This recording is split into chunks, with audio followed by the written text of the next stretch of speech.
In 2024, the United States made its largest infrastructure investment in Africa, not in a megacity, but along a railway crossing Angola. Within months, the EU committed €2 billion. Then came the Gulf states, then Egypt. 4 global powers are competing over 1,300 kilometers of track. This is not foreign aid. It is a contest over who controls the future flow of the world's copper, cobalt, and energy supply through a country many overlooked until now. Before colonial rule, this land was home to the Kingdom of Congo. When Portuguese sailors arrived in 1483, they met a powerful kingdom, not a weak territory. Centuries of colonization followed, and independence in 1975 led to 27 years of civil war. By 2002, less than 3% of Angola's main railway remained operational.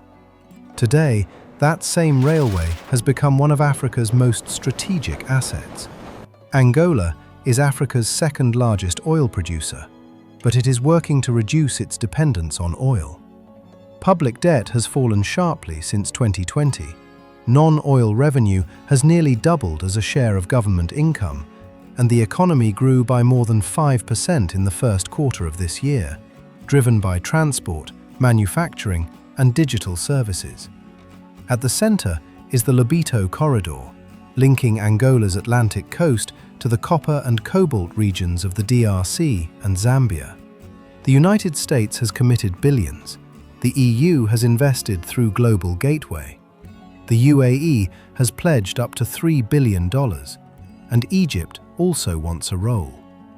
Cargo that once took 35 days to reach port can now arrive in about a week, reshaping global supply chains for the energy transition. The railway is already changing lives. Businesses in Lobito are reaching new markets, while construction, logistics, and rail operations are creating jobs that barely existed a decade ago. Angola also offers extraordinary landscapes. Calendula Falls is among Africa's largest waterfalls. The Tundavala Gap drops dramatically from the Huila Plateau, while the Namib Desert meets the Atlantic in one of the continent's most striking coastal landscapes. Despite this, Angola remains one of Africa's least visited destinations. Challenges remain. Inflation is high. Around 4 in 10 Angolans live in poverty. Youth unemployment exceeds 40%, and most jobs remain informal. Critics argue foreign investment is driven more by critical minerals than by Angola's development, though reforms to banking, taxation, and social protection continue. By 2027, the Lobito Corridor is expected to carry nearly 4 times today's cargo, with future links extending towards Zambia and beyond.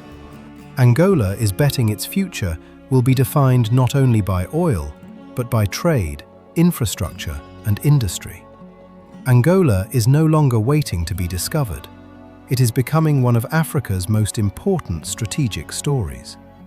This is the African Mail, Africa's story told from the inside. Subscribe and travel the continent with us.